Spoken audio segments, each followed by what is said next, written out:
Good morning, over here from Carowinds, located in Charlotte, North Carolina. Yesterday we're at this very unique park, of course owned by Cedar Fair. And you know what, it's so great to finally be standing here, of course in front of these pretty big coasters. Of course today we've got a Fury 325, the B&M Gear Coaster, one of the best coasters, well likely anyway, in the world. You know, it looks phenomenal. And of course you can probably just hear it behind me now. Yeah, I mean, it's literally been testing all morning, you know what. It just looks insane. Along with that, we've got Intimidator, Afterburn, Copper Strike, and so much more. And you know what, this park is phenomenal. Of course, as well, this park's not only in one state, of course, North Carolina, but yeah, it was also as well in South Carolina. Of course, meaning that the coasters actually run through 2 states. Well, I believe only Fury 325 does, but you know, some of the other coasters may run through 2 states as well.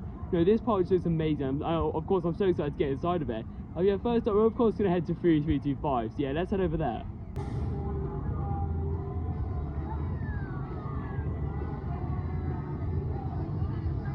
Fury 325. What can I say about that roller coaster? Honestly, we just got the back row of that 325-foot B&M Gear Coaster, and you know what? That was just insane. Honestly, that first drop in the back row, I mean, it was the same as on Orion. You know, it's just relentless. It just feels like it's going forever. It's insane. Also, as well, the views and stuff, the lifts were incredible, and then literally once you got into the layout itself, you know, the turns were great, the airtime was great. You know, that is one of my favourite coasters. In my opinion, it definitely heads into my top 3. Not sure where it ranks in comparison to like lightning rods, but you know, I definitely think it is below Steel Vengeance. But you know what, I mean, nobody can doubt how great that coaster is. Honestly, it was just insane. Also as well, I mean, so look at the entrance sign. It is literally one of the best entrance signs from any coaster out there. You know, it's pretty phenomenal. Also it helps, yeah, I mean, it was actually a walk-on queue for the back row. It was pretty incredible, to be honest. Of course, due to being such a standout coaster, I mean, just even in the world, to be honest. You know, this is just phenomenal. And if you haven't, of course, if you haven't already, make sure to get yourself out here to ride Fury 325. I mean, next up we're going to ride a couple more coasters, obviously, like usual. And yeah, now we're going to be heading over to Hurler. I'm not expecting this to be anywhere near as good as Fury 325, obviously. You know, it should still be pretty good. Yeah, let's go on to Hurler.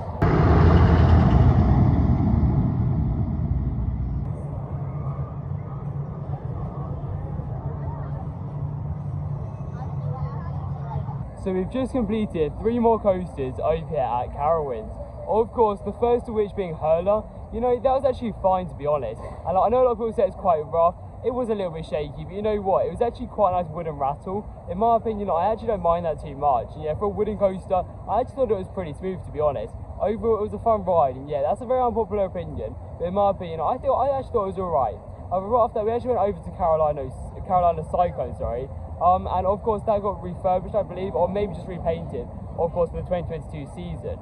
You know, I mean, like, that was actually a decent attraction as well. It was a little bit rougher than Hurler, but I mean, they're both rough in different ways. Like, that was a bit more headbangy than Hurler. But, you know, it was fine, and it was actually pretty good fun, to be honest. So I don't actually think any coaster here so far has been bad at all. Of course, with Fury 325 being by far the best we've done so far. And that's, of course, because next up we actually went over here, of course, to a ride which I've now forgot the name of. Yeah, of course, their stand-up coaster over here at the park. And you know what? Oh, that was it. Vortex, I believe it's called. And you know what? It was actually alright, the stand-up coaster. In my opinion, it was actually one of the best stand-up coasters I've experienced. I've only done 2, so, you know, I'd probably say it's the best, to be honest. Even though Shockwave back at Drayton Manor in the UK is pretty good, I would say this was a little bit better, of course, due to having, like, a corkscrew and also a loop as well. And yeah, it didn't have that last corkscrew that, of course, Drayton Manor's one does. And of course, well, it is built by B&M, but I think that's why I prefer it more. I mean, Intamin's a great company, but you know, B&M, I think, are definitely, in my opinion, a better company. You know, Intamin are fantastic, and yeah, you can't doubt their rides. Overall, I mean, them 3 attractions were fun. Yeah, next up, we're actually heading over to Intimidator, or some people like to call it Intrimidator. Of course, I mean, due to, yeah, there being quite a lot of trims, even though I'm going to be excited to find out if there actually is. So yeah, let's go and head over to the B&M Hyper of Intimidator.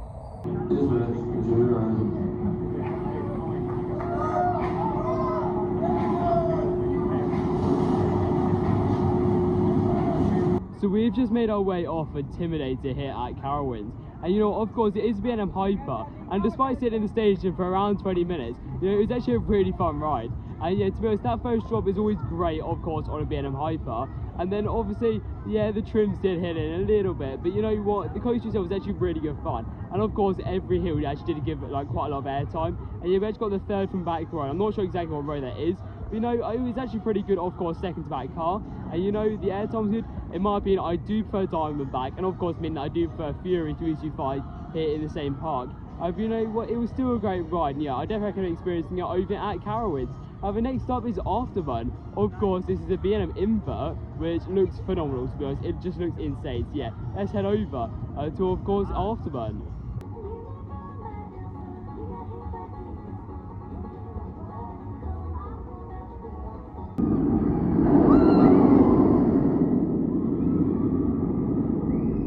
You know what, Afterburn is definitely one of the best B&M inverts out there. Honestly, that coaster was insane. We literally just got the front row, and yeah, I was just saying how good this coaster looks. And you know what, it does look amazing, but yeah, once you just got onto the ride itself, it's just ridiculous. Like, them inversions are like really forceful. And also as well, it's actually pretty intense. Overall, this is definitely one of my favourite inverts. It could even be my favourite, I'm not sure, because Banshee at Kings Island was great, of course, a couple of days ago. You know what, that first loop is, yeah, it's pretty tall for an invert. And you know what as well, that Batwing, I believe it's called, over in the other side after, of course, the 0G roll. Yeah, it's definitely intense. And also, we actually got the front row. Not sure if I just said that, I may have, but you know what, the front was also great. And as you can see, I mean, when you're on the front row of these inverts, you literally get such a good view, of course, over the park and really just the general area of the coaster. But as you can see, I mean, in terms of the area of the coaster, next year in 2023, they are actually going to be opening a new area. And it's actually going to hold like loads of new flat rides. I believe it is only flat rides. There may be shops and restaurants. Not too sure about that one though. As you can see, the construction is already starting over here. And yeah, it is all themed around stunt pilots, I believe, and all that sort of stuff. But as you can see, Afterburn over here as well is of course themed around that. I believe Afterburn will have a couple of upgrades. Not too sure on that one. You know what, it definitely looks awesome, and yeah, I mean, of course, I definitely have to check it out in 2023. The next up is a huge bucket list coaster, of course, it's Copperhead Strike, and you know, this looks like the full package. It's got the theme and it's got the coaster, you know, it looks pretty amazing. So yeah, let's head over to Copperhead Strike.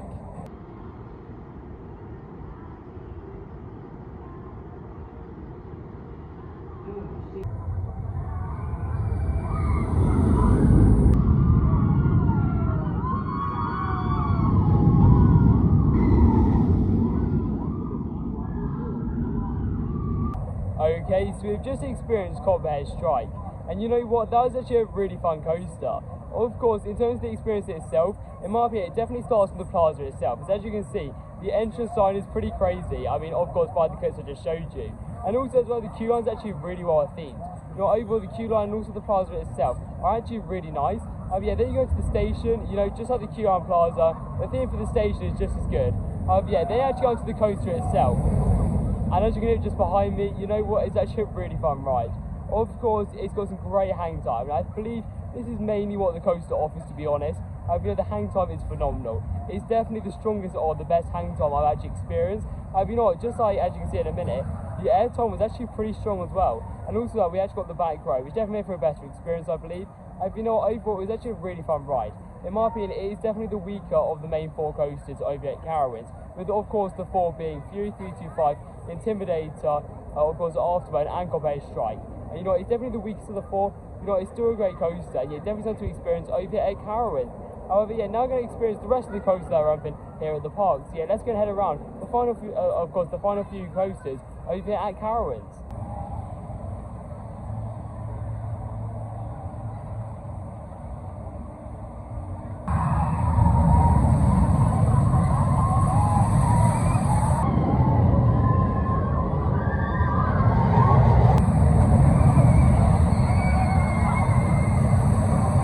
Okay, so nearly all of the coasters are now complete over at Carowinds. Of course, we just started off by taking a ride over there on Flying Cobra. And you know what, that was actually a decent boomerang, to be honest. Of course, people have a coma, you know, it was actually quite good fun. Yes, you do have the vest restraints, which in my opinion, yeah, do actually help the ride experience quite a lot. Of course, it just eliminates all the headbanging that you would usually get on a boomerang. And you know what, I actually felt like Carowinds actually kept really good care of that. Also, it actually felt quite intense, which is quite surprising, obviously, due to me not really doing many boomerangs out there. I have done one before, or maybe two. I think I've only done one though. And you know, I mean, of course, Flying Cobras is definitely the best of the two. But yeah, right after that, we actually then went over to Carolina's Gold Rush, I think. And you know, that was actually a really fun ride. I mean, of course, it's an Arrow Mine Train, I believe. And you know what, a lot of people don't like them, but in my opinion, they're actually really fun rides. And yeah, I definitely think they're actually quite underrated. But of course, we've now made our way over here, just outside of the Snoopy themed area. And of course, we're actually just going to take a ride on Kitty Hawk over there. Actually, sorry as well. No, actually, then we went on to Ricochet, sorry.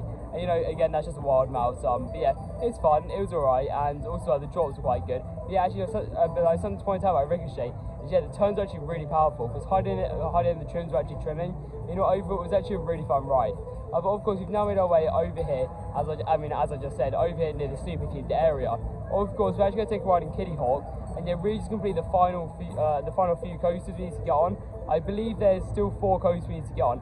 But yeah, one of them is of course, Nighthawk, and then yeah, we've got Kitty Hawk, and then we've got 2 coasters, of course, in the super themed area. I'm not sure if Kitty Hawk is in that super themed area, but you know what? It's definitely pretty cool to get on it. So yeah, let's head over and complete the final coasters over here at Carowinds.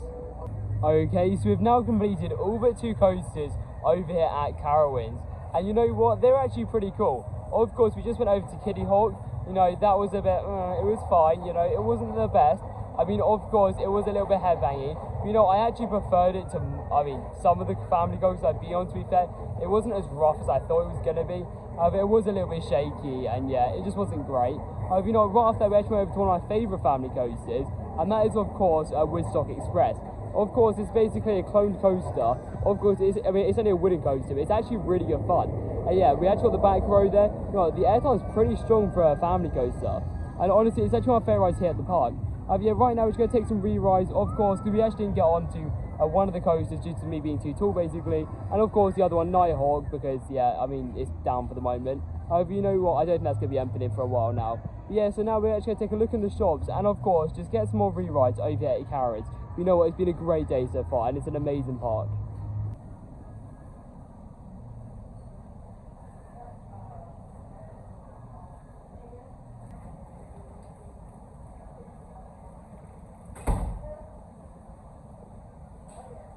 You know what, it was great to get some more re-rides over here at Carowinds. Of course, we started off by taking a couple of re-rides. We started off by taking one re-ride, of course, over on Fury 325. That coaster is insane. Literally, the airtime's insane. The whole coaster is just amazing. The next stop, we then went over to Intimidator, and actually had a couple of rides on there, just 2 rides on there. We actually got the back row. That was actually really good fun. I do prefer the back one close towards the front, to be honest. I've got the airtime is again really strong on that. In my opinion, I believe it's a little bit stronger, and it is floaty, but there are some strong moments on there. Yeah, the trims do hit, but you know what? It's still a great ride. Right after that, we then went over to Right after that, we actually went over to Afterburn, and that's actually a really strong ember. Of course, earlier today we actually got the front row, which is great. But the back row, oh my god, that's just insane. Literally, you just get whipped down that first drop, and of course into all the inversions. Also, especially that batwing, that is just phenomenal. Right after that, we then went over to Cobra Strike. Unfortunately, that was closed. However, after that, we thought, we're just going to sit on Fury 325 for the rest of the day. And we had 5 more rides on there. That coaster is just relentless. Honestly, we were lucky enough to actually at the front because row requests weren't actually a thing towards the end of the day, which is quite strange, but yeah, it was how it was, to be honest. We got the front row on that. That coaster, it's just ridiculous. Literally, in my opinion, it's my 3rd or 2nd favourite coaster. I think I'm going to rank it 3rd, just behind Lightning Rod, of course, at Dollywood, and of course, Steel Engines at Cedar Point, which is my number 1. It's still a great coaster, and yeah, definitely worth the trip down here to the Carolinas, and of course, Carowinds. Yeah, in terms of my overall thoughts of the day, Carowinds is a lovely park. Honestly, it's one of my favourite parks here in the country of the US. And of course, in the States and everything. This park is just incredible. Between 2 states, of course, North and South Carolina, the park just looks beautiful. The rides here are great, and the merchandise is also really good here.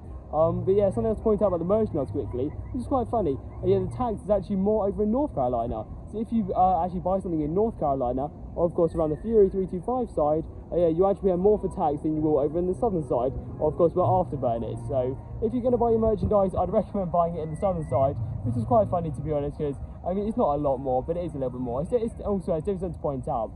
My favourite coast here, Fury 325, and overall it's a great park. I'll definitely come back soon. It's a lovely park, and even though it's quite far away from pretty much any other park, I say 4 hours away from Dollywood, or maybe 4 hours away from Six Flags, of course, Six Flags over Georgia. So it's quite a distance, it's a great park, and definitely a place to visit. Yeah, thank you for watching this video, and I'll see you in the next one.